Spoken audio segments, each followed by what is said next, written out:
गगनपुर गांव की सुबह हमेशा की तरह सुनहरी किरणों के साथ शुरू हुई। सूरज निकलते ही पूरा गांव जाग उठा। कोई अपने खेतों की ओर हल लेकर निकल पड़ा, कोई गाय भैंस का दूध निकालने में जुट गया, तो कोई ताज़ी सब्जियां टोकरी में भरकर बाजार की ओर चल पड़ा। पूरे गांव में मेहनत और ईमानदारी की मिसाल बसती थी।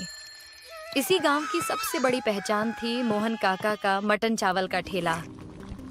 पिछले 60 वर्षों से मोहन काका अपने हाथों से ऐसा स्वादिष्ट मटन बनाते आ रहे थे कि दूर दूर के लोग भी उसका स्वाद चखने आते थे। गांव में अगर किसी का मटन सबसे मशहूर था तो वह सिर्फ मोहन काका का।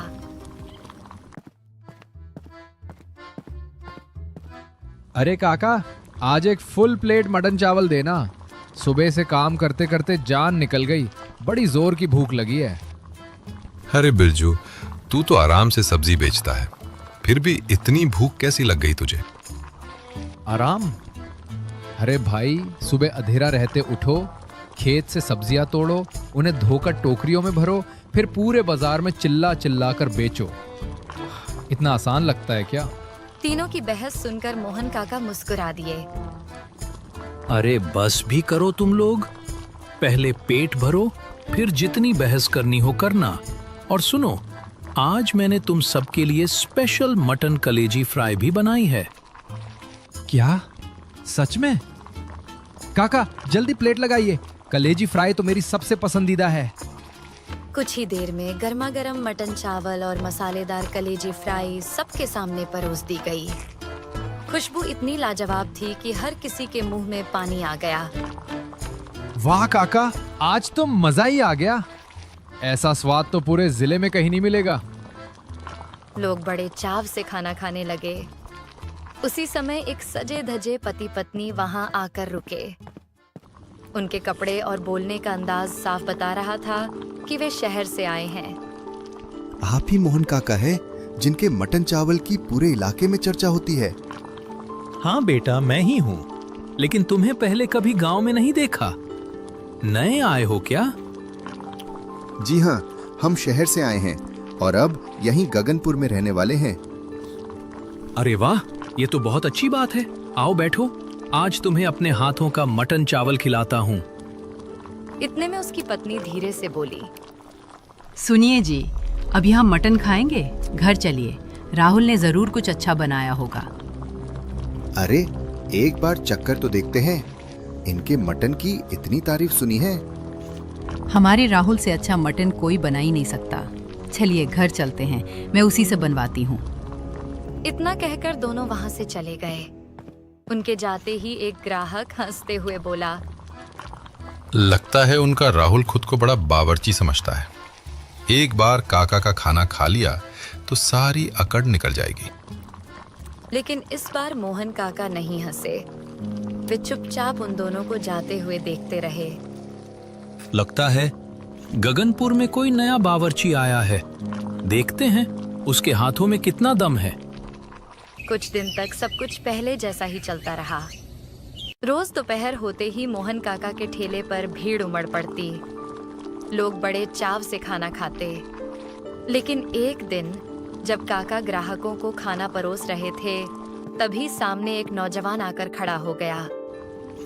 वह कोई और नहीं बल्कि राहुल था। नमस्ते मोहन काका, मैंने आपके बारे में बहुत सुना है। मैं भी इस गांव में मटन चावल का ठेला खोलने वाला हूँ, इसलिए आपसे थोड़ी मदद चाहिए थी। अरे बेटा, मदद मांगने में कैसी शर्म। बोलो, क्या जानना चाहते हो? काका, मैं जानना चाहता था कि इस गांव के लोगों को कैसा मटन पसंद है। ज्यादा तीखा, कम तीखा या फिर कोई खास स्वाद? तभी एक ग्राहक खाते हुए बोला, अरे भाई, हमें तो बस मोहन काका का मटन पसंद है, चाहे तीखा हो या फीका। उनके हाथ का स्वाद ही अलग है। मेरी मानो तो ठेला खोलने का इरादा छोड़ दो। पूरे गांव में कोई भी काका के अलावा किसी और का मटन नहीं खाता। मेहनत बेकार जाएगी। भाई साहब, बिना चखे ही फैसला मत कीजिए। मैं मटन बनाने के पूरे 100 तरीके जानता हूँ। ऐसा स्वाद खिलाऊंगा कि उंगलियां चाटते रह जाओगे। अगर सच में 100 तरीके आते हैं तो बनाओ ना। यहाँ आकर काका से सवाल क्यों पूछ रहे हो? ठीक है, आज आप लोग मेरा मजाक उड़ा रहे हैं, लेकिन याद रखिए बहुत जल्द यही गांव मेरे मटन चावल की भी तारीफ करेगा। इतना कहकर राहुल वहां से चला गया। ठेले पर बैठे लोग फिर हंसने लगे। देख लेना, 2 दिन में खुद ही सामान समेटकर वापस शहर भाग जाएगा। लेकिन मोहन काका अब भी शांत थे। उन्होंने किसी की बात का जवाब नहीं दिया।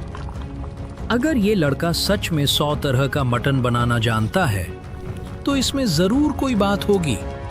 शायद गगनपुर में अब मेरे स्वाद को पहली बार असली चुनौती मिलने वाली है। अगली सुबह गगनपुर गांव हमेशा की तरह चहल पहल से भर गया। किसान खेतों की ओर जा रहे थे, दुकानदार अपनी दुकानें खोल रहे थे और हर कोई अपने अपने काम में लगा था। तभी रास्ते से गुजर रहे 2 किसान अचानक रुक गए। अरे, ये नया ठेला किसने लगाया? चल पास जाकर देखते हैं। दोनों ठेले के पास पहुंचे तो देखा कि वह राहुल का नया मटन चावल का ठेला था। ठेला बिल्कुल नया, चमचमाता हुआ। राहुल बड़े ध्यान से मसालों की खुशबू में मटन पका रहा था। अरे ओ शहरी बाबू, मेरी मानो तो अभी भी वक्त है। ये ठेला बंद कर दो। यहाँ तुम्हारे ठेले पर कोई आने वाला नहीं है। ऐसा कैसे कह सकते हैं? आप दोनों तो बिना बुलाए खुद ही मेरे ठेले तक चले आए।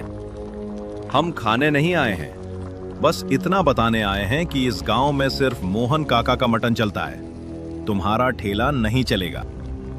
इतना कहकर दोनों वहां से चले गए। राहुल कुछ पल उन्हें जाता हुआ देखता रहा, फिर हल्की मुस्कान के साथ खुद से बोला, ठेला चलेगा या नहीं, इसका फैसला वक्त करेगा, किसी की बात नहीं। धीरे धीरे दोपहर हो गई। उधर मोहन काका के ठेले पर हमेशा की तरह भीड़ लगी हुई थी, लेकिन इधर राहुल के ठेले पर लेकिन गांव वाले बिना उसकी ओर देखे ही आगे निकल जाते।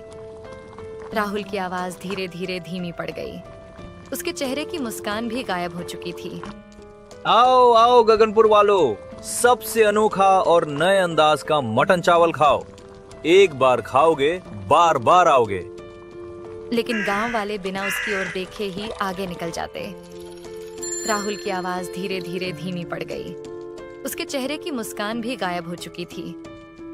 ऐसे ही एक नहीं, पूरे 2 दिन बीत गए। हर दिन राहुल सुबह से शाम तक मेहनत करता, ताजा मटन बनाता, ग्राहकों का इंतजार करता, लेकिन उसके ठेले पर एक भी प्लेट नहीं बिकी। उस रात राहुल उदास होकर घर पहुंचा। पापा, कोई मेरे हाथ का मटन खा ही नहीं रहा। बिना चखे उन्हें कैसे पता चलेगा कि मेरे बनाए मटन का स्वाद कैसा है? बेटा, हिम्मत मत हार। सब्र का फल अक्सर मीठा होता है। आज लोग तुम्हें नहीं जानते, लेकिन एक दिन ऐसा आएगा जब पूरा गगनपुर तुम्हारे हाथ का मटन चावल खाने के लिए लाइन लगाएगा। सुबह के समय गांव के चौपाल में मुखिया जी कुछ बुजुर्गों और गांव वालों के साथ बैठे थे। हर साल की तरह इस साल भी खाने की प्रतियोगिता में जीत हमारी ही होगी। आखिर हमारे पास मोहन काका जो हैं। मुखिया जी, प्रतियोगिता में अब सिर्फ 2 दिन बचे हैं। जब से मोहन काका मटन बना रहे हैं, तब से गगनपुर कभी नहीं हारा। इस बार भी जीत हमारी ही होगी। जाओ, अभी मोहन काका को खबर दे आओ कि 2 दिन बाद प्रतियोगिता है। उन्हें तैयारी शुरू करनी होगी। 2 गांव वाले तुरंत मोहन काका के ठेले की ओर निकल पड़े, लेकिन जैसे ही वे वहां पहुंचे, उनके कदम वहीं रुक गए। जहां हर रोज भीड़ लगी रहती थी, वहां आज सन्नाटा पसरा हुआ था। न ठेला था, न ग्राहकों की लाइन और न ही मटन की खुशबू। आज से पहले तो ऐसा कभी नहीं हुआ। आखिर मोहन काका ने ठेला बंद क्यों रखा? दोनों बिना देर किए मोहन काका के घर की ओर दौड़ पड़े। घर पहुंचते ही उन्होंने देखा कि मोहन काका बिस्तर पर लेटे हुए थे। उनका चेहरा कमजोर लग रहा था। काकी, मोहन काका ठीक तो है? क्या हुआ इन्हें? बेटा, सुबह से उठ भी नहीं पा रहे हैं। डॉक्टर ने साफ कहा है कि इन्हें कुछ महीनों तक पूरा आराम करना होगा। अगर काम किया तो तबीयत और बिगड़ सकती है। यह सुनते ही दोनों के चेहरों का रंग उड़ गया। दोनों बिना एक पल गंवाए चौपाल की ओर भागे। मुखिया जी, बहुत बड़ी मुसीबत हो गई। क्या हुआ? साफ साफ बताओ। दोनों ने सारी बात बता दी। अगर इस बार हम हार गए तो पूरे इलाके में गगनपुर की इज्जत चली जाएगी। ये सिर्फ प्रतियोगिता नहीं, हमारे गांव की प्रतिष्ठा का सवाल है। सुनो, अभी इसी वक्त पूरे गांव में पता करो, क्या कोई और ऐसा है जो अच्छा मटन बना सकता हो? हमें किसी भी हाल में प्रतियोगिता जीतनी होगी। पूरा गगनपुर गांव एक अच्छे मटन बनाने वाले की तलाश में जुट गया था। तभी दो गांव वालों की नजर अचानक एक नए मटन चावल के ठेले पर पड़ी। अरे, ये तो उसी शहर वाले राहुल का ठेला है। दोनों तुरंत राहुल के पास पहुंचे। राहुल उस समय बड़े ध्यान से मटन पका रहा था। भाई, सच सच बताओ, तुम्हें अच्छा मटन चावल बनाना आता है ना? मैं सबसे बढ़िया और एकदम शहरी अंदाज का मटन चावल बनाता हूँ। एक बार खाओगे, स्वाद कभी नहीं भूलोगे। यह सुनते ही दोनों के चेहरे खिल उठे। तो फिर तय रहा, 2 दिन बाद हमारे गांव और पास के 2 गांवों के बीच मटन चावल बनाने की बड़ी प्रतियोगिता है। जो जीतेगा उसी गांव का सम्मान बढ़ेगा। इस बार गगनपुर की ओर से तुम प्रतियोगिता में मटन बनाओगे। यह सुनकर राहुल कुछ पल के लिए चौंक गया। क्या? मैं? हाँ, अब पूरे गांव की इज्जत तुम्हारे हाथ में है। ऐसा मटन बनाना कि सब उंगलियां चाटते रह जाएं। गांव वाले खुशी खुशी वहां से चले गए, लेकिन उनके जाते ही राहुल के चेहरे पर हल्की चिंता दिखाई देने लगी। वह तुरंत घर पहुंचा और पूरी बात अपने माता पिता को बता दी। घबराओ मत बेटा, जिंदगी बार बार ऐसे मौके नहीं देती। ये तुम्हारे हुनर को साबित करने का सबसे बड़ा अवसर है। मुझे अपने बेटे पर पूरा भरोसा है। तुमसे अच्छा मटन चावल कोई नहीं बना सकता। इस बार जीत तुम्हारी ही होगी। आखिर वह दिन आ ही गया जिसका पूरे गगनपुर को इंतजार था। गांव का बड़ा मैदान लोगों से खचाखच भरा हुआ था। मंच पर तीनों गांवों के मुखिया बैठे थे। उनके साथ शहर से आए एक मशहूर शेफ को मुख्य निर्णायक बनाया गया था। सभी प्रतियोगी तैयार हो जाएं और प्रतियोगिता की शुरुआत की जाए। इतना सुनते ही तीनों बावर्ची अपने अपने काम में जुट गए। किसी ने प्याज काटी, किसी ने मसाले भुने और किसी ने बड़े ध्यान से मटन को पकने के लिए चढ़ा दिया। कुछ ही देर में तीनों का मटन तैयार हो गया। पूरा मैदान अलग अलग खुशबुओं से महक उठा।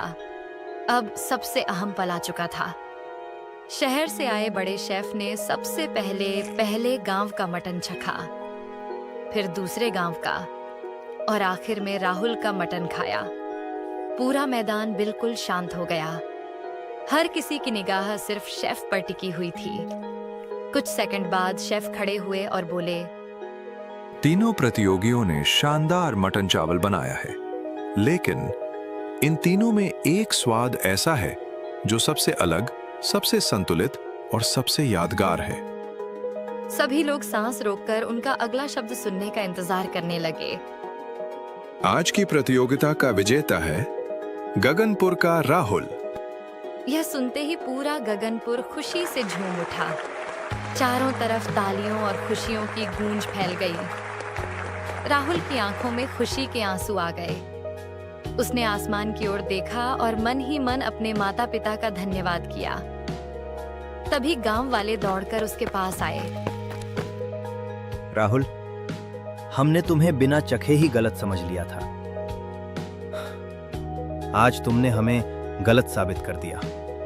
अब से हम भी तुम्हारे ठेले पर ही मटन खाने आएंगे। आखिर तुम हमारे अमीर घर के मटन चावल वाले हो। अगले ही दिन राहुल ने अपना ठेला लगाया। इस बार नजारा बिल्कुल बदल चुका था। लोग बड़े चाव से उसके हाथ का मटन चावल खा रहे थे और हर कोई उसकी तारीफ कर रहा था। उसी समय धीरे धीरे चलते हुए मोहन काका वहां पहुंचे। बेटा राहुल, आज मुझे यकीन हो गया कि गगनपुर के मटन चावल की जिम्मेदारी अब तुम्हारे कंधों पर सुरक्षित है।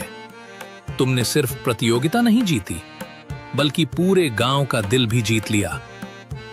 काका, आपका आशीर्वाद ही मेरी सबसे बड़ी ताकत है। मैं हमेशा आपके नाम और इस गांव का सम्मान बनाए रखूंगा।